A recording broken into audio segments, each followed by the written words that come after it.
Hello and welcome to this next podcast. Joining me today is Piers and Chelsea from Lichfield City.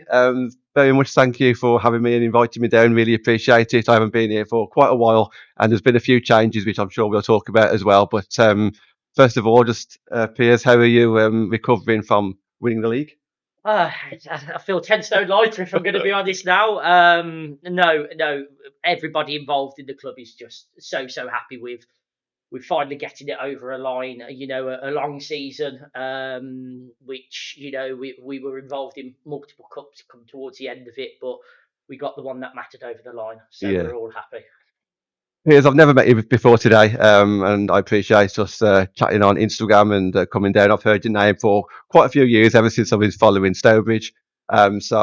Obviously, Harry O'Neill is someone that spoke about you as well. You've done your UEFA B license with him, I believe. And obviously, word gets around and this, that, and the other.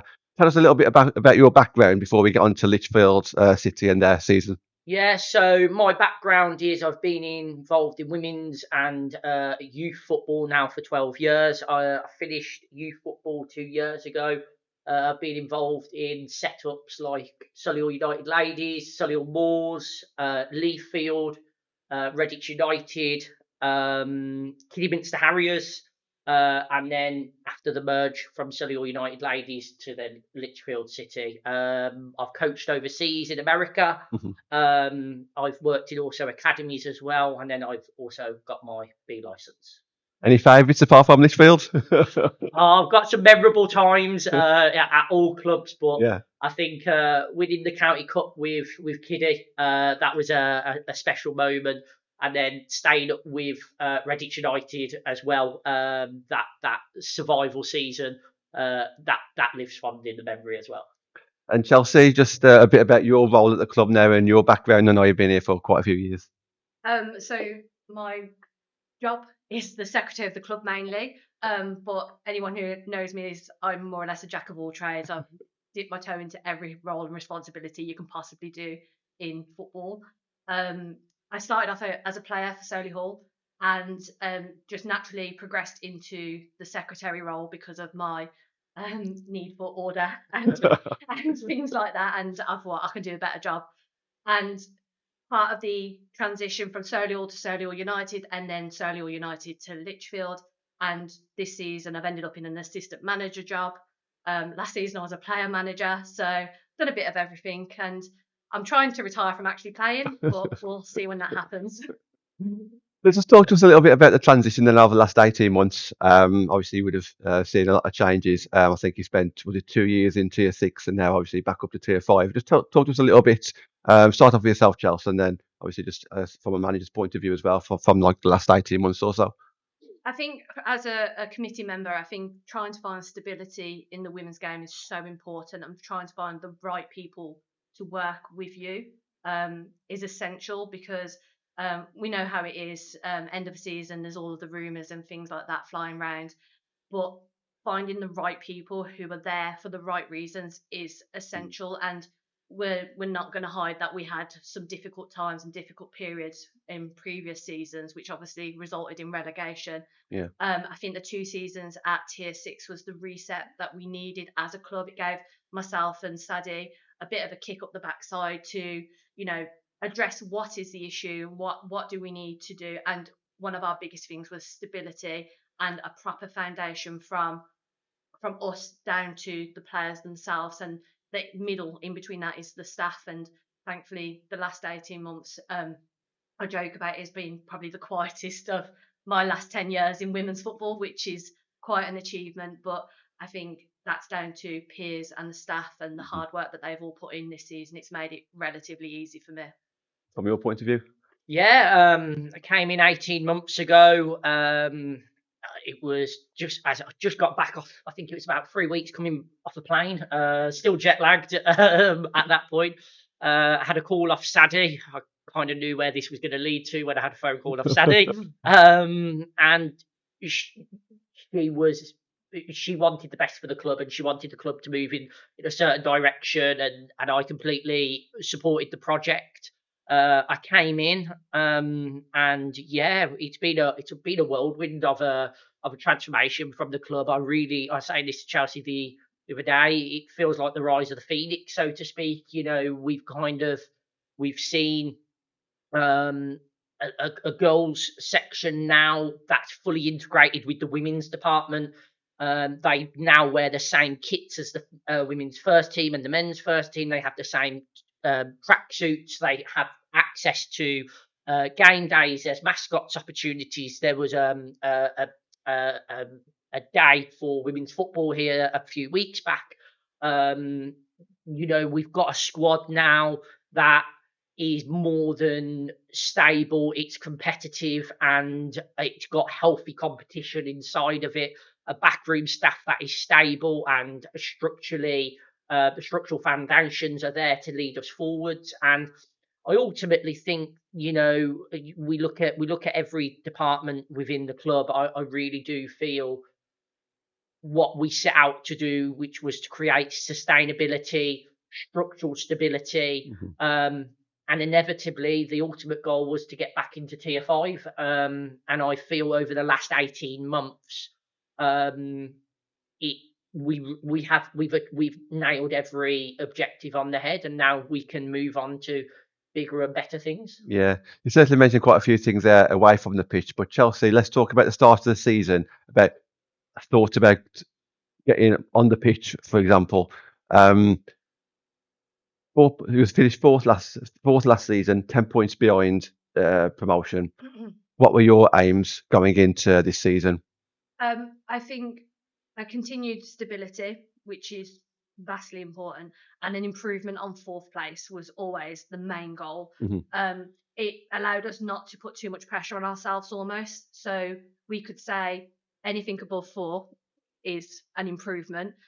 Naturally, in the back of their minds, we were wanting to win the league, but we always believed in not getting ahead of ourselves almost, and wanting to maintain that there was 3 other teams who finished above us. That's 3 teams who are our competition. So to go into the season, we went in with the best intentions, but the goal was to be promoted, but anything above 4th is considered a success. But I think in the back of our mind as well, there was the rumour of 2nd place going up, and we were toying with the idea of, do we try and aim for 2nd? But I sort of squashed it a little bit. I said, Piers, we cannot risk that. We're going for the win. And I think before we'd even kicked a ball, we knew that it was going to be extremely tough, and first game proved that. But I think we set ourselves in the right mindset approaching the season, and using the goal of improving on where we were gave us a bit of wiggle room basically to not overachieve almost. And Piers, from a manager's point of view, did you feel that you were set up from the start, or did you have to make changes early on at the start of the season at all? I don't think. I think we always had the dream of 9 months down the line lifting that trophy, but I think we always kind of stood grounded to what we wanted. Objective was just to have a strong pre-season to start with, get ourselves on the right footing, then a strong start, have a good FA Cup run. And I think what really allowed us to excel is we didn't get caught ahead of ourselves. We took it game by game. After one game, it was our focus turns on to another, and we really stayed grounded and disciplined throughout the season. From the players to the backroom staff to the committee to the club, everybody really stayed grounded until we finally got it over the line. So I would be lying if I didn't say it wasn't something we wanted, but our main goal was game by game, and I do believe that's what got us over the line in the end. You just hinted on it a little bit there, Chelsea, but Piers, the first game of the season, losing 4-2. I think I've seen a lot of teams lose their opening game and go on to win the league, and now you're another team that's done that. But did you think that was a bit of a wake-up call to everyone, saying, look, we can't take this league easy, you have to be at your best? I think for me, the North division especially it's so hard to get out of.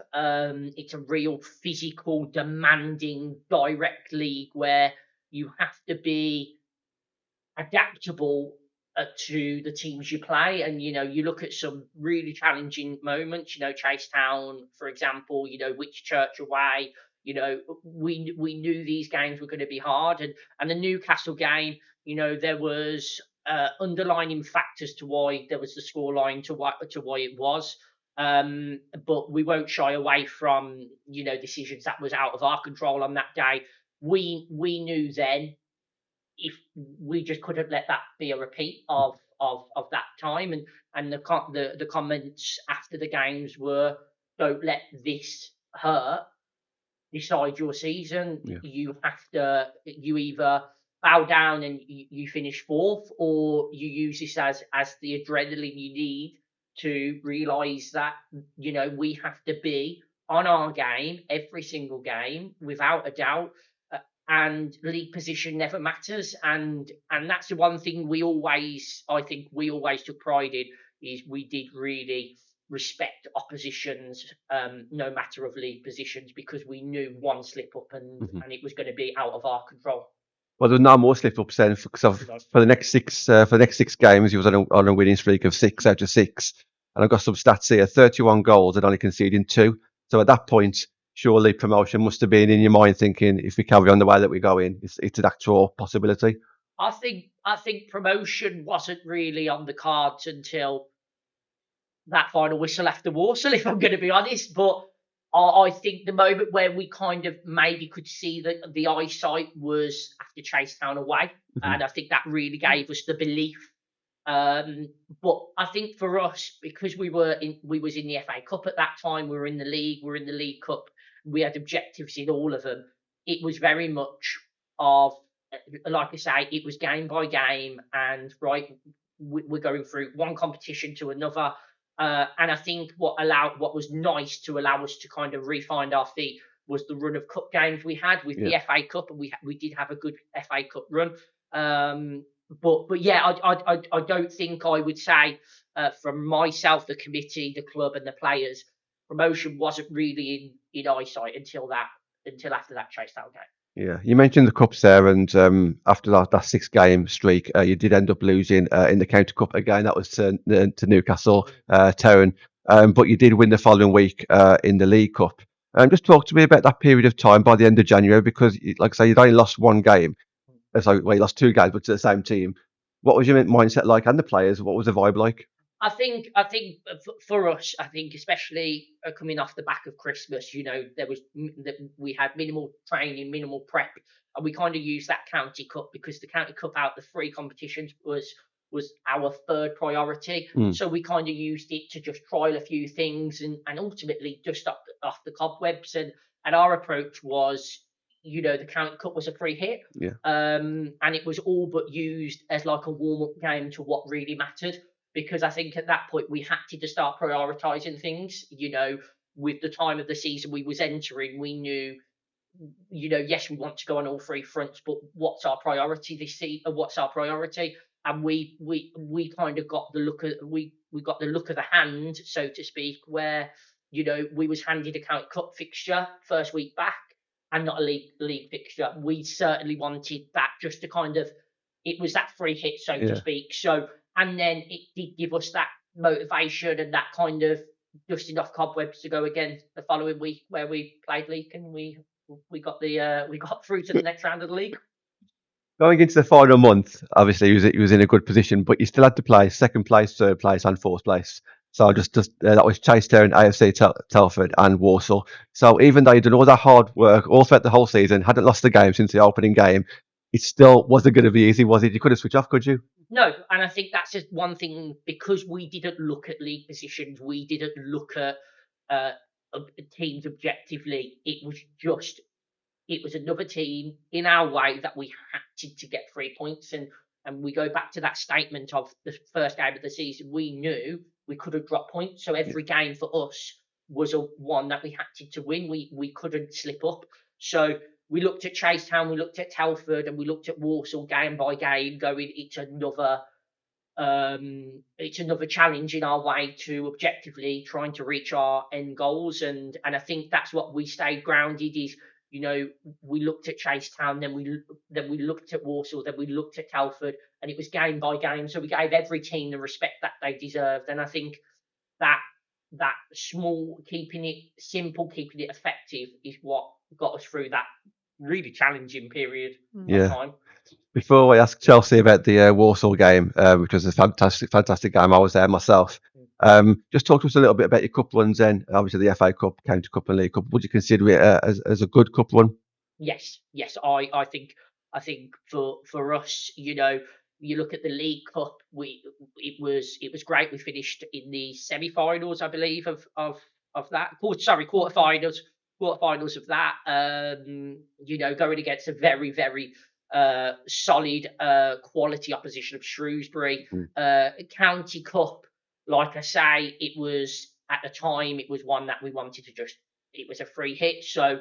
I think getting into the quarterfinals, the quarterfinals of that.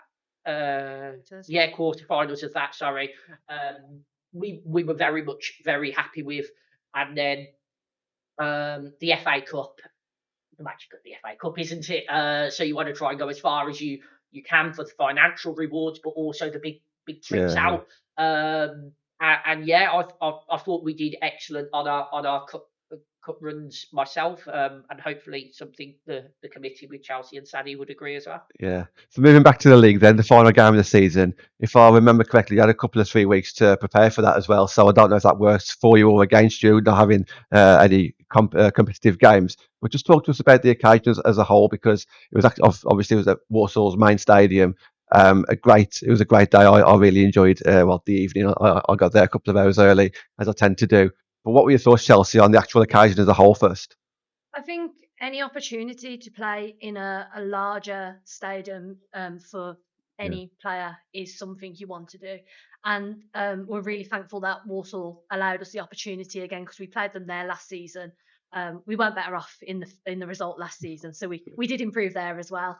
But I think giving any team the opportunity to experience that atmosphere, and I think it was about 600 people there in total, and as a spectator myself, I know I was the assistant manager, but I was really a spectator, just enjoying the game. It was so nice just to hear both sides going for it and the crowd getting behind them, and it really inspires you that going forward there is going to be more opportunity, and there are going to be other teams that allow those fixtures to happen. And you can see it at the higher levels, the National League levels, where the squads are allowed to play on the bigger pitches permanently and things like that. And it's just really nice to see. And I think the opportunity to take time in those stadiums and just experience it is really good. You mentioned the Lichfield fans. I was right next to them, and you was absolutely right. They were loud, absolutely, yeah, especially with a couple of minutes to go. Thoughts on the game itself, though? So the first half, I thought Walsall pretty much gave as good as they got. The last 10-15 minutes of that first half was like a basketball game, really end-to-end stuff. But it seemed like that you just took a bit more control in that second half. I think, first half, it was, I think Walsall did start off the better out of the two of us. We did manage to get a few opportunities, but between the two of us, it was, end to end. They had a disallowed goal. We hit the post. It could have gone either way. As it stayed at 0-0, I personally was sitting there more comfortable, because I realised that game was going to go down to a mistake, and it was either going to be us or them making the mistake. And I think it just favoured us more, because realistically we had less pressure on us going into that game, because we already had the points behind us, and there was nothing more we could do. This was our last fixture. And I think I was actually right. It did end up coming down. I said it at halftime. It's a 0-0. It's going to end up 1-0. It's just which direction it goes, and I think it will go in our direction. And they unfortunately made a mistake, and we pounced on it, really. Yeah. It was a penalty, obviously, that won the game, wasn't it? Yeah. Piers, you weren't at the game, unfortunately, but no doubt you were getting updated. The celebrations were amazing. I just mentioned your fans as well. You ended up winning the league by 5 points in the end. You must have been really proud of that journey. Yeah, I don't think I've watched Twitter as closely for every moment of every update, and my phone may have flipped out my hand when I saw the penalty converted by Shelby.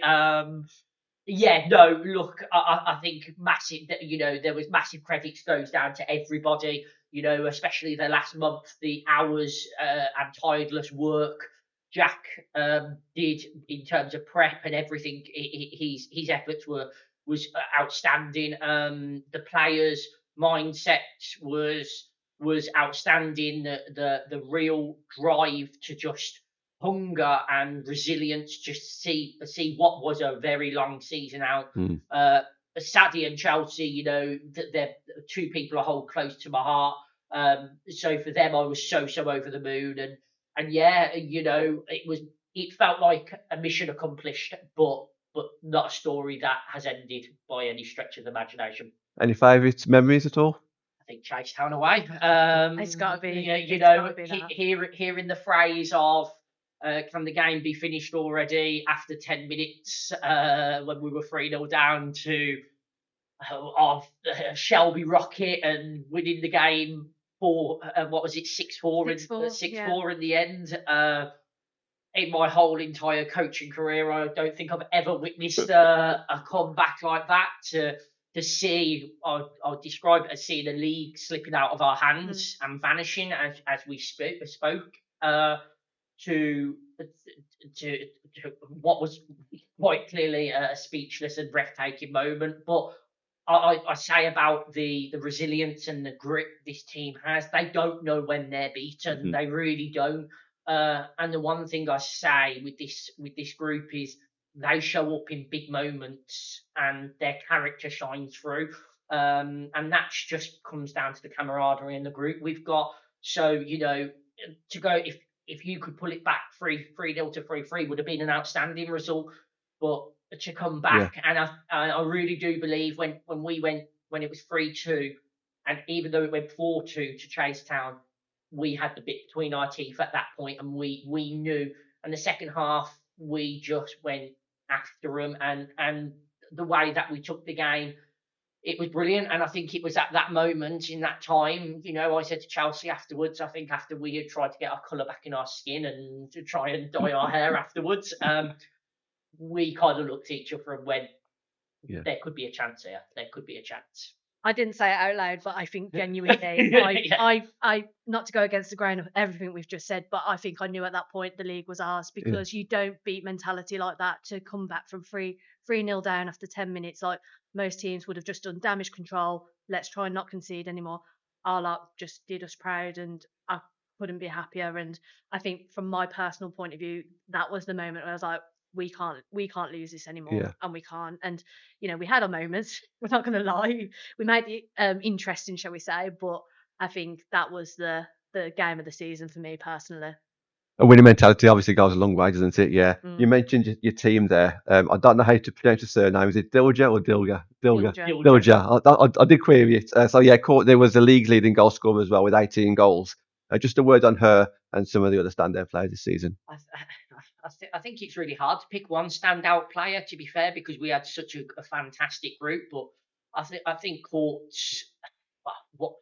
I've never worked with somebody as hardworking who covers as many miles as she does, and just he's from box to box, day in, day out.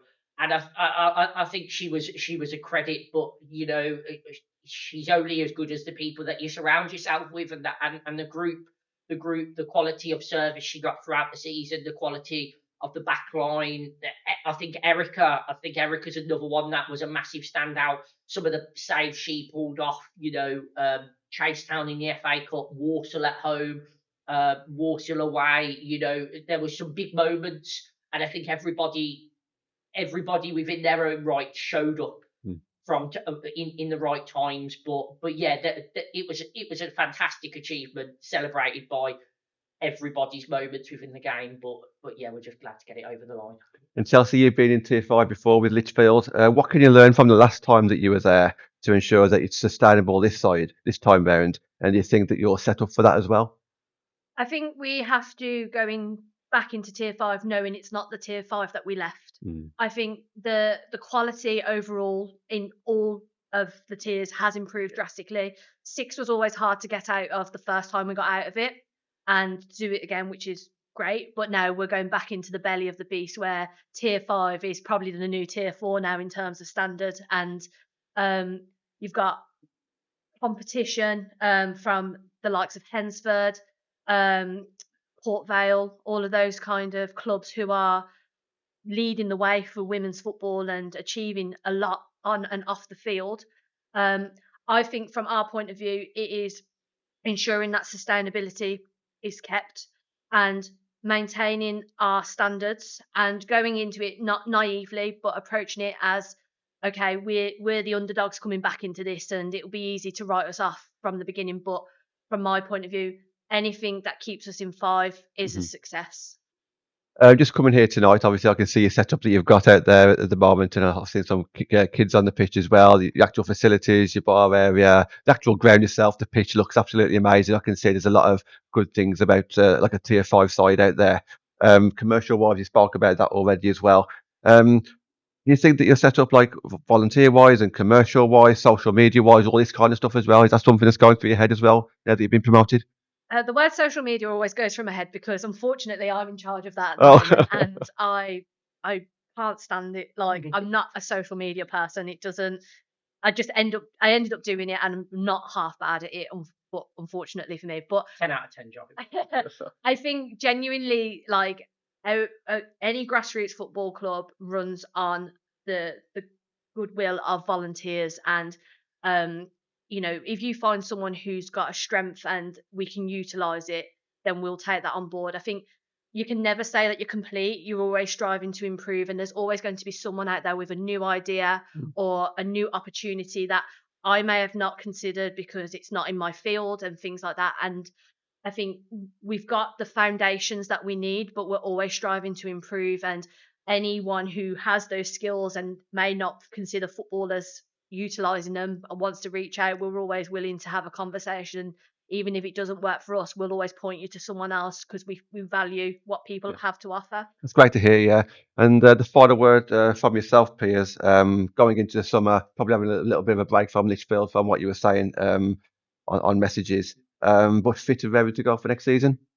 I am very excited for next season with the club. I'm excited to see where the club where the club goes.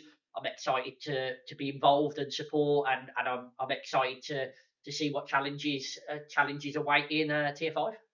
Excellent. Look, thank you very much for your time. I really appreciate coming down here. It's been a couple of years since I've been here, like I say, so I'll definitely see you throughout the season now that Stourbridge, my hometown team, is playing in the same league as yourself. So I look forward to seeing you. And of course, we'll do some work on Switchboard Radio as well. So thank you very much again. Really appreciate it, and enjoy your summer. Thank you. Thank you.